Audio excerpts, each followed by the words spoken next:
All right, pause right here. This may sound routine, but pay close attention. What looks like a simple court opening is actually the foundation for everything that follows.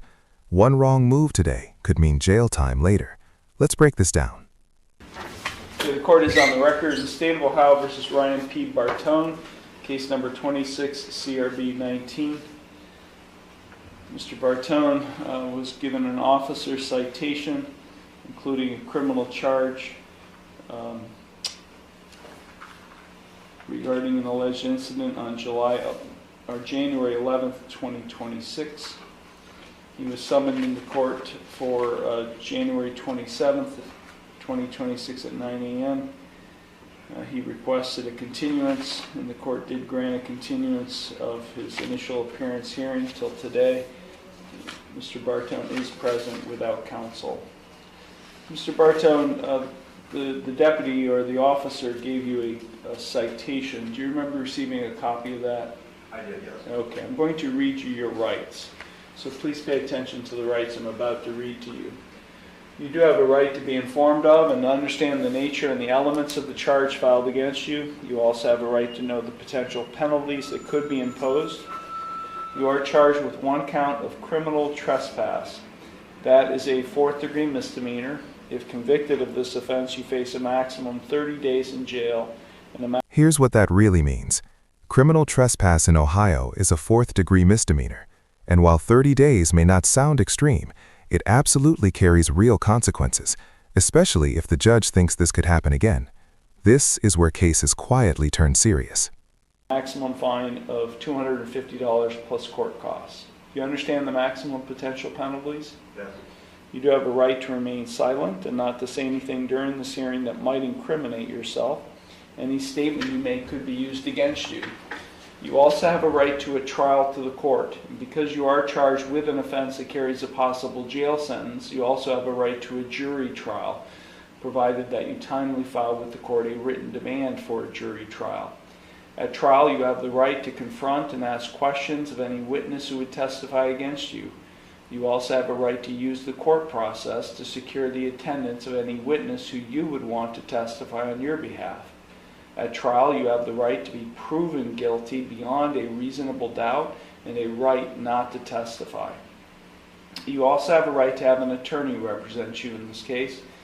Because you are charged with an offense that carries a possible jail consequence, you do have a right to court-appointed counsel and to have a lawyer assigned to represent you only if you cannot afford one. If you do qualify for court-appointed counsel, there is a $25 application fee and a $50 cost reimbursement assessment that apply. You also have a right to a continuance of this initial appearance hearing in order to retain the services of your own attorney or to consult. This is one of the most important moments in the entire hearing. The judge just laid out every constitutional right this defendant has. But here's the real question. How many people truly understand these rights before they respond? Would you feel confident navigating this without a lawyer? With your own lawyer at your own expense. If you plead not guilty today to this charge, I will set your case for further proceedings after today, and I will set a bond. A bond is set by the court to ensure your appearance at all future proceedings, and today you have the right to a reasonable bond.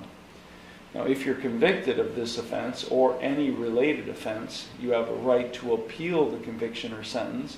That must be done within 30 days of the conviction, and you would be entitled to a court-appointed attorney in the Court of Appeals if you receive a jail sentence and cannot afford a lawyer. If you are not a citizen of the United States, you're hereby advised that conviction of the offense to which you could be pleading guilty or no contest may have the consequences of deportation, exclusion from admission to the United States, or denial of naturalization pursuant to the laws of the United States. Mr. Bartone, you have three plea options available to you with respect to this charge. You can either plead guilty, not guilty, or no contest. If you plead guilty, that is a complete admission by you to the offense charged. If you plead guilty, the court will find you guilty, and then I will impose sentence. The second option is you can plead not guilty. If you plead not guilty, that is a denial by you to the offense charged, And as I said earlier, if you plead not guilty, I'll set your case for further proceedings after today, and I will set a bond. The third option is you can plead no contest.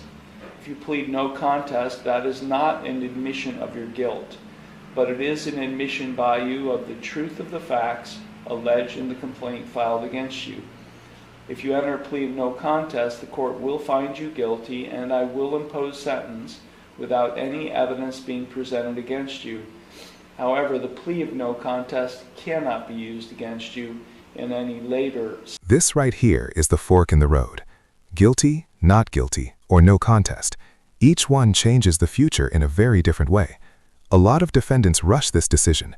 Watch closely, because what he chooses next tells us a lot. Civil or criminal proceedings. Mr. Bartender, do you have any questions regarding the rights or plea options I've just explained? No. So with respect to this charge of criminal trespass, a fourth-degree misdemeanor, how do you plead? Not guilty. Okay, the court will accept your not guilty plea. I do have a financial disclosure form which you completed with the Public Defender's Office representative in the courthouse today. It appears, are you asking the court to appoint an attorney to represent you? Yes.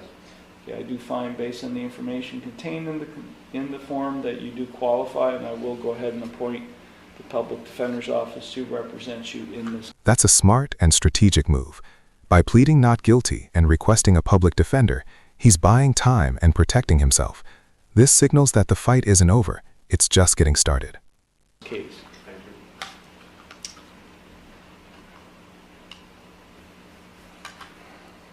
You see from the form that you have an address of 2682 Coffee Creek Avenue in Jefferson. That's correct. Is there any reason you need to be at the premises located at 5535 State Route 193 in Kingsville Township? No.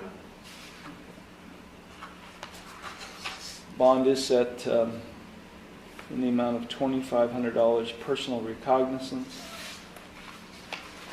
with the condition that the defendant remain off the premises at 5535 State Route 193 in Kingsville Township. We'll set this case for a pre-trial conference in the near future when your public defender, or attorney, and the prosecutor are present to handle your case. So you're being released on your own recognizance today. You're going to be given a hearing date at the clerk's window when you leave the courtroom of your next hearing. If you fail to appear for that hearing or any future hearing, or if you have contact or stay on, or if you're on the premises at 5535 State Route 193 in Kingsville Township, I will And here's the real tension. He's free today, but only if he follows every condition perfectly. One slip, one visit to the wrong location, and this case flips fast. Do you think these conditions are fair or too risky for someone already accused? Revoke your bond. I'll issue a warrant for your arrest, and then I could order you to pay the state of Ohio a penalty of $2,500. You understand that? Yes. Do you have any questions? No. Okay, sir. You can go to the clerk's window, and they'll take care of you then. Thank you. Thank you. Have a good day. You too.